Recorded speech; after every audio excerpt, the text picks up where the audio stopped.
Bonsoir à tous, ravi de vous retrouver en ce vendredi 21 février. Voici les titres de l'actualité. La Croix-Rouge monégasque incarne une mission essentielle de solidarité et d'engagement humanitaire à Monaco et au-delà des frontières. L'association a présenté son bilan 2024 et ses perspectives pour 2025 que nous détaillerons avec son secrétaire général Frédéric Platini. Nous nous intéresserons à une tendance, celle des entreprises dog-friendly. Au sein de Carolicom à Fontvieille, pas moins de 4 chiens cohabitent ensemble, le tout en harmonie avec les salariés, vous le verrez. Nous recevrons également Sébastien Guizol, l'entraîneur de l'Étoile de Monaco, répondra à nos questions avant la compétition de gymnastique de demain de top 12 opposant les Monégasques à Franconville.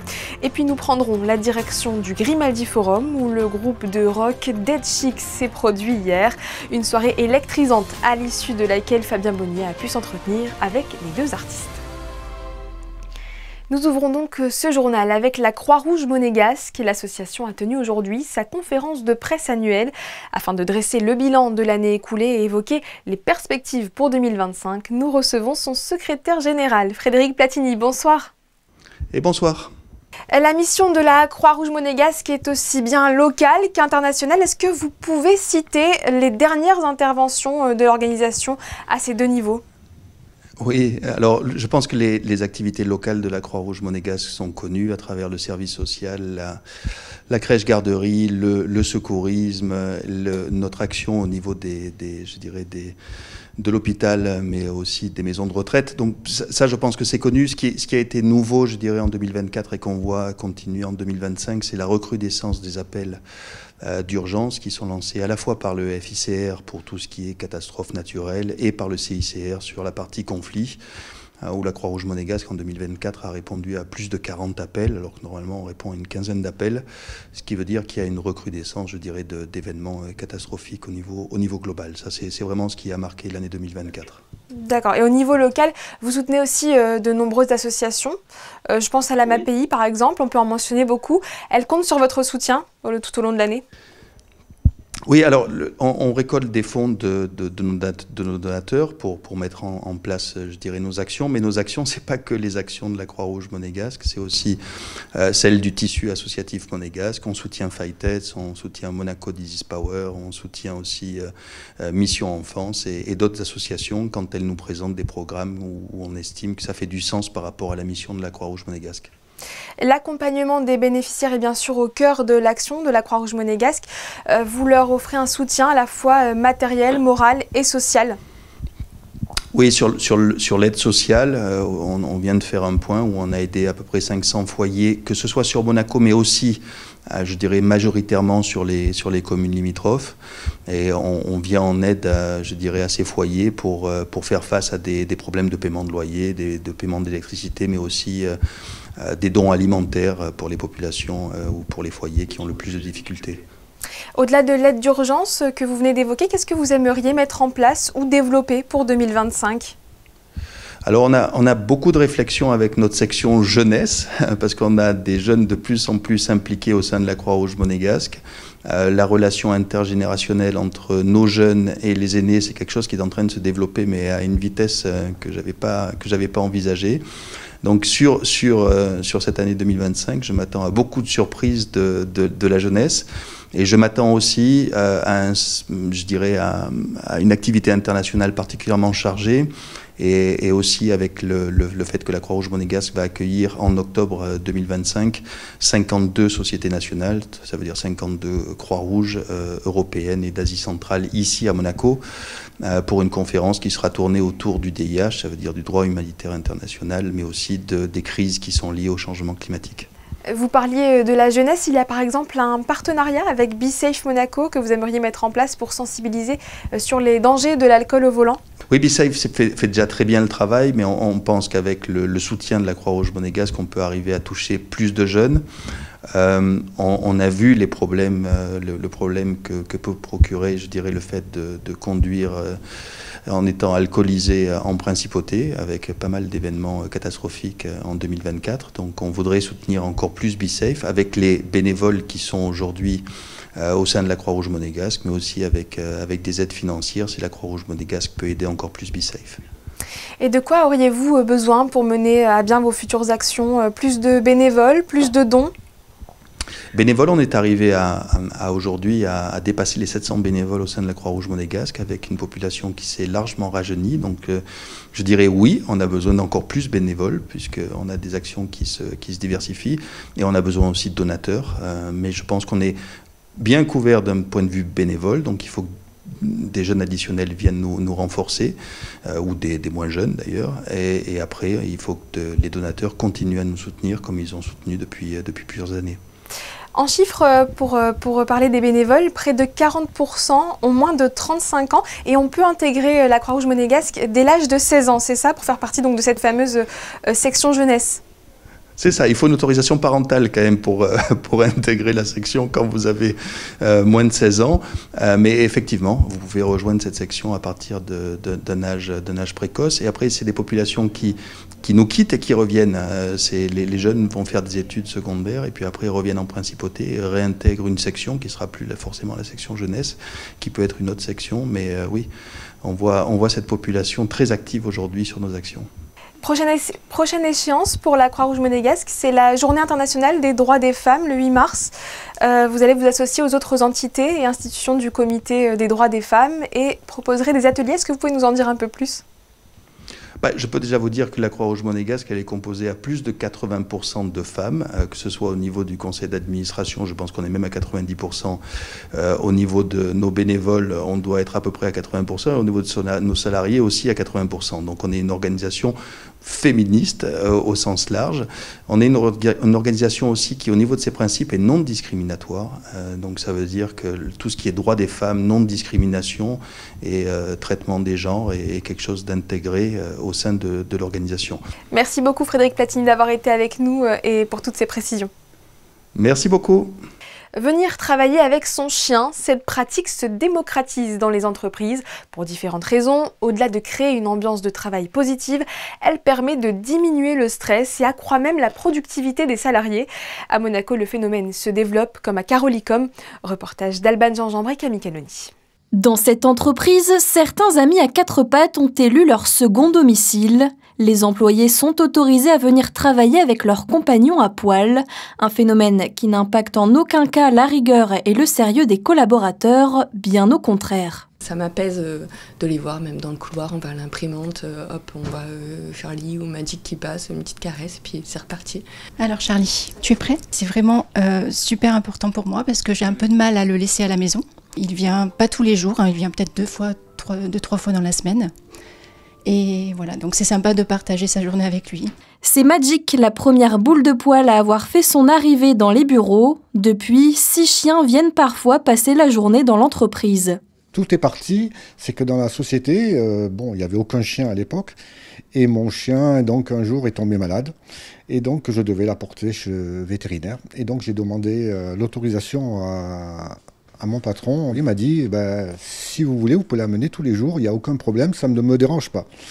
Donc, de fil en aiguille, mon chien est arrivé et donc tout le monde l'a pris en sympathie. C'est la mascotte de tout le monde. Et de fil en aiguille, on va dire, plusieurs employés ont amené leur chien. Et par contre, la seule chose qui est demandée, c'est qu'ils doivent garder le silence et essayer de respecter le travail des autres collaborateurs.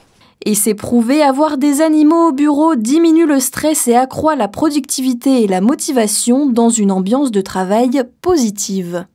En foot, Monaco se déplace à Lille demain pour le compte de la 23e journée de Ligue 1. Si le LOSC reste sur 2 succès consécutifs face à l'AS Monaco, les hommes d'Adjuteur sont en grande forme, mais ils n'ont perdu que 3 de leurs 16 derniers affrontements.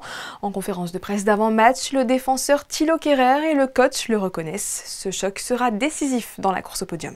L'objectif numéro 1 qu'on a mis au début de la saison, de finir sur le podium en Ligue 1, on a toujours dit que c'est notre plus grand objectif, c'est le défi de jour. Hein. Bien sûr, les matchs en Coupe de France, en Ligue des Champions, c'est des événements excitants, mais c'est des extras. Notre base, c'est la Ligue 1, c'est ce qu'on a dit dès le début, et c'est pour ça, maintenant, on a toute notre énergie et tout notre focus là-dessus. I think now, similar than last season, now we're in the final period of the season. And to let you know, last season we were also really strong in the final period, and we are able to do it again. For sure, we are facing tomorrow one of the best teams also in Ligue 1. And they showed us also in Champions League and in this season, these are a big opponents for the top three. But I think we are ready. We showed I have much better feeling than a couple of weeks ago, because when I analyze our football, we are closer to the football what we saw in the beginning of the season. And I'm really positive about this. But yes, tomorrow it's a very important game. It's not the last one, but a very important one. And I think we are ready for this game. Coup d'envoi de la rencontre à 17 h. Peut-être avez-vous prévu de soutenir les Monégasques de l'Étoile de Monaco demain. Nos gymnastes affronteront Franconville à la ZAC Saint-Antoine. Quel est l'enjeu de ce dernier match de poule qui se joue dans le cadre du top 12 du championnat de France élite de gymnastique masculin? Nous sommes en duplex avec l'entraîneur des Rouges et Blancs, Sébastien Guizol. Bonsoir. Bonsoir. Pour contextualiser ce match, il s'agit du dernier match de poule avant les demi-finales. Quel est l'enjeu de cette rencontre? Le résultat sera-t-il décisif pour la suite? Alors oui, il s'agit du dernier match de la poule qualificative. Le résultat sera décisif. On a fait pas un très bon parcours en première partie de championnat. On se rattrape sur la deuxième. Tout reste encore possible, mais bon, ça va être difficile parce qu'on a face à nous une belle équipe aussi de Franconville, et on va essayer de se montrer à la hauteur pour les accrocher, pour les battre évidemment. On va faire le meilleur, donner le meilleur pour quand même accrocher un très bon résultat, parce que rien n'est totalement joué pour l'instant. Vous avez déjà affronté Franconville en décembre sur 3 premiers agrès. Malheureusement, le match s'est soldé par une défaite. Ce week-end, vous attaquez à 3 autres agrès, le saut, le cheval d'arçon et la barre fixe. Comment l'équipe se sent face à ces agrès-ci? Plutôt confiante? Alors plutôt confiante, on s'est préparé au mieux dans les conditions que l'on connaît. On fait des tests, on fait régulièrement des complets, ça va. Puis après une compétition reste toujours, il y a toujours une partie d'aléatoire. On est à domicile, on a envie de bien faire. Il y a une partie de stress évidemment qui est inhérente à toutes les compétitions, tous les sportifs connaissent ça. Il va falloir gérer aussi cette partie, cette pression. Qu'avez-vous appris des 2 premières défaites, donc face à Franconville et la Madeleine? Alors, on a appris qu'il fallait se préparer à chaque fois sérieusement, ça on le savait déjà. On a appris qu'un match se joue jusqu'à la dernière minute, que tout peut arriver, que le meilleur peut tomber, que on doit être solidaire. Enfin, c'est surtout ces valeurs-là que l'on, quoi qu'il arrive, il peut tout se passer, tous les scénarios sont possibles. Mais avant tout, ce qu'on apprend, voilà, ce qu'on a retenu, c'est la solidarité au sein du groupe, se serrer les coudes. Quoi qu'il arrive, de toute façon, on va jusqu'au bout, on se bagarre jusqu'au bout, on donne tout ce qu'on peut donner pour la gymnastique, pour les copains, pour le club, etc. Et ça, il y a vraiment une solidarité profonde dans cette équipe, et c'est ça la leçon essentielle. Et le match, vous l'avez dit, se joue à domicile. Est-ce que ça devrait booster le groupe? Ah ben, ça booste toujours, l'envie de faire plaisir au public qui vient nous voir, l'envie de bien faire à la maison. Bien sûr, ça donne une force supplémentaire, mais aussi parfois ça peut... voilà. En tout cas, il ne faut pas qu'on subisse de pression, mais oui, ça donne une force, on a envie de bien faire, et puis après, ça reste le sport. Il adviendra ce qu'il adviendra, mais en tout cas, tous les efforts seront portés au maximum pour réussir cette compétition.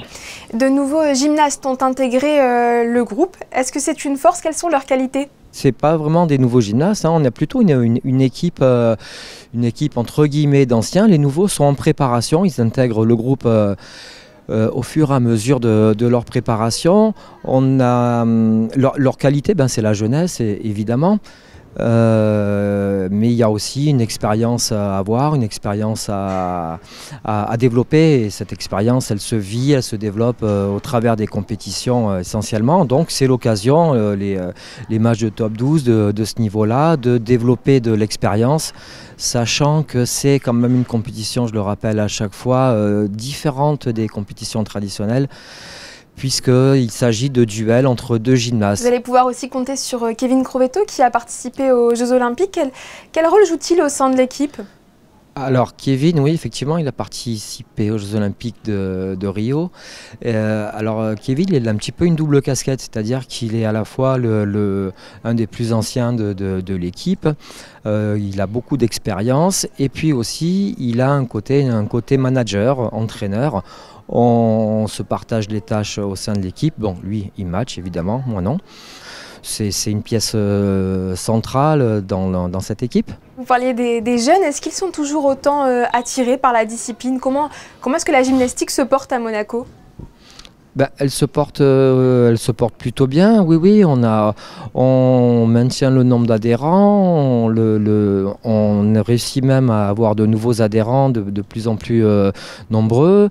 On a différentes sections, que ce soit compétition, que ce soit loisirs, trampoline, on forme les gymnastes avec ce qu'on appelle évidemment l'école de gym. On a une section pour les adultes aussi, où on fait ce qu'on appelle entre guillemets le cross-training, où ils viennent apprendre à marcher sur les mains, à faire des muscle-up aux anneaux. On reste ouvert à ce type de pratique pour que vraiment tout le monde trouve son compte au sein du club. Et puis les jeunes sont là, on a pas mal de demandes. C'est un sport qui est pas assez connu à mon avis, mais pour ceux qui connaissent, souvent ils ont un très bon... ils trouvent ça assez passionnant, c'est fabuleux, c'est un sport formateur pour plein d'autres disciplines, donc c'est intéressant, on est assez content. En espérant que ça continue ainsi, merci beaucoup Sébastien Guizold d'avoir été avec nous. Je rappelle le rendez-vous pour nos téléspectateurs qui souhaiteraient vous encourager demain à 15h30 à la ZAC Saint-Antoine. Merci. Il a enflammé le Grimaldi Forum hier soir. Le groupe de rock Dead Chic s'est produit dans le cadre des Thursday Live Sessions. Fabien Bonilla a rencontré le guitariste Damien Félix et le chanteur Andy Malcon. Avec lui Camille Caloni, Jean-Alexandre Dordet et Sylvain Péroumal.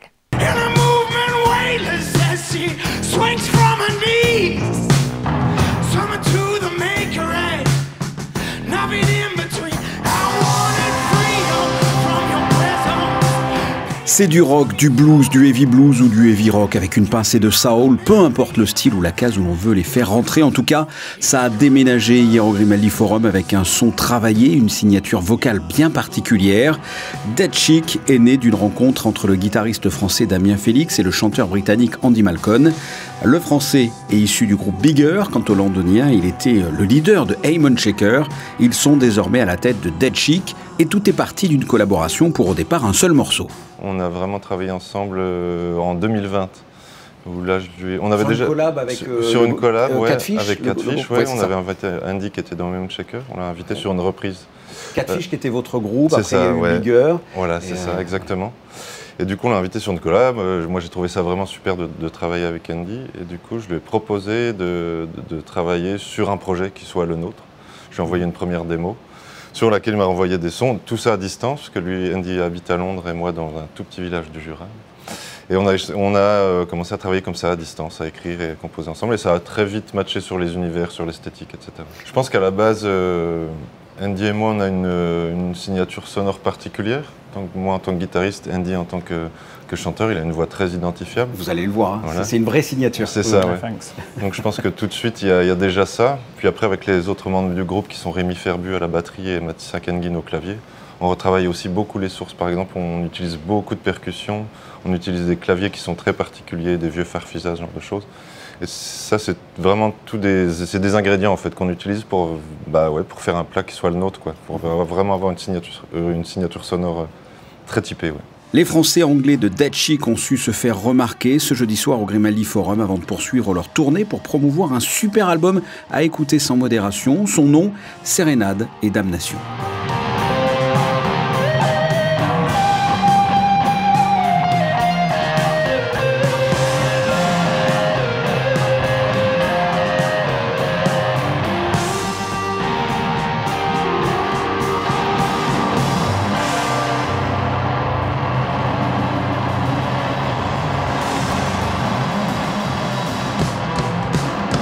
Pas de place pour l'ennui à Monaco pendant les vacances scolaires. À cette période, la plupart des musées proposent différents stages aux enfants. C'est le cas de la Villa Sauber où les participants ont pu endosser dans le cadre d'un atelier très spécial les costumes portés à l'Opéra de Monte-Carlo. Regardez. Tour à tour, elles défilent sur la scène en préparation du spectacle prévu dans quelques heures devant leurs parents et leurs proches. Dans l'Agora, le petit groupe composé uniquement de filles, et c'est un hasard, va porter des costumes chargés d'histoire, parfois vieux de 100 ans. Qui sont issus de la collection Voyageuse, donc cette collection d'études qui fait partie de cette collection plus vaste des costumes de l'Opéra de Monte-Carlo, déposés par la Société des Bains de Mer et conservés au musée depuis 2002. Les comédiennes en herbe sont impatientes d'entrer dans la peau de leur personnage et gèrent plutôt bien leur trac. En quoi tu es déguisée là aujourd'hui? En reine, je pense. J'ai essayé de réaliser ça tout à l'heure pendant la chorégraphie. J'espère que ça va bien se passer tout à l'heure à 16h30. Tu stresses un petit peu? Non. Pour le spectacle, j'aimerais bien être une sorcière. Et mon petit chat rouge. J'imagine que je suis une petite poule rousse parce que je suis rouge. Et voilà. Et comment tu te sens dans ton costume? C'est facile pour toi d'incarner un personnage? Pas très facile, mais j'arrive. La veille, les participantes ont réalisé ces dessins et peintures qui serviront au décor de la représentation. On s'est inspiré de l'œuvre d'Éléonore Fals, qui était une artiste en résidence l'année dernière et qui propose dans l'exposition donc plusieurs collages, sculptures, installations. Et donc les enfants se sont inspirés des formes, du visage en fait et des détails des œuvres. Les filles sont prêtes pour la restitution publique qui prendra la forme des fêtes d'art conçues par Gisèle et Paul Tissier. Elle sera suivie d'un petit goûter. Quand on s'amuse autant pendant les vacances, le retour à l'école risque d'être compliqué. Attention, si vous prévoyez de vous rendre au Royaume-Uni prochainement, à partir du 2 avril, les ressortissants et les résidents monégasques devront obligatoirement être munis d'une autorisation électronique de voyage. Ce document numérique coûte 10 livres sterling et sera exigé que ce soit pour les voyages d'affaires, de tourisme et pour les transits aéroportuaires. Il concerne les personnes exemptées de visa à l'occasion d'un court séjour de moins de 6 mois. La demande pourra être faite à partir du 5 mars prochain en ligne via un portail dédié. Les bébés et les enfants sont eux aussi concernés. Un message de solidarité à présent. Semeurs d'Espoir Monaco organise une nouvelle collecte pour les plus démunis. L'association tire la sonnette d'alarme. Son stock d'épicerie solidaire et de certains produits d'hygiène est quasiment à zéro. Pour faire un geste, les bénévoles vous accueillent au Carrefour Market du boulevard Albert Ier vendredi prochain le 28 de 8h à 13h. Si vous n'avez pas le temps de faire des achats, une urne pour recueillir des dons sera à votre disposition. Vous pouvez aussi aider en déposant vos dons chez Abeille Assurance, rue Caroline ou au parking de la digue semi-flottante niveau -4. C'est la fin de cette édition. Merci pour votre fidélité à Monaco Info. À suivre votre météo présentée par Sarah Vuillemin et un nouvel après-JT. Le magazine est consacré ce vendredi à la Diagonale, le centre de formation de l'AS Monaco FC, souvent classé parmi les meilleures académies de France. Pour les photos de clôture, Manuel Vitali nous donne à voir les magnifiques costumes de l'Opéra de Monte-Carlo portés par les petites participantes de l'atelier organisé à la Villa Sauber hier à l'occasion des vacances scolaires. Belle soirée à tous et à tout de suite pour l'après-JT.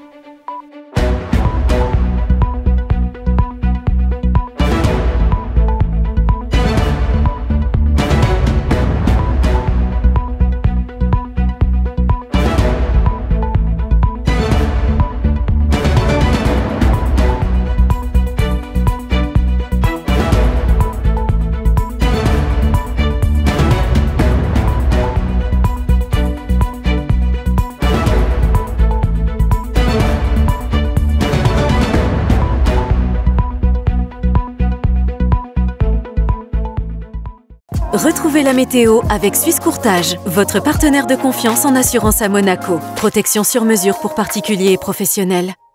Bonsoir à tous. Demain, la grisaille sera présente tout au long de la journée dans la Principauté. Côté température, le thermomètre indiquera 10 degrés le matin et 13 degrés l'après-midi. La vitesse du vent sera comprise entre 5 et 10 km/h, avec des rafales allant jusqu'à 16 km/h. En ce samedi 22 février, nous souhaiterons une bonne fête à toutes les Isabelles. Et ce sera également la journée mondiale du scoutisme, une occasion de jeter un œil sur les Boys Scouts et leur fondateur, Lord Robert Baden-Powell. C'était la météo avec Suisse Courtage, votre partenaire de confiance en assurance à Monaco. Protection sur mesure pour particuliers et professionnels.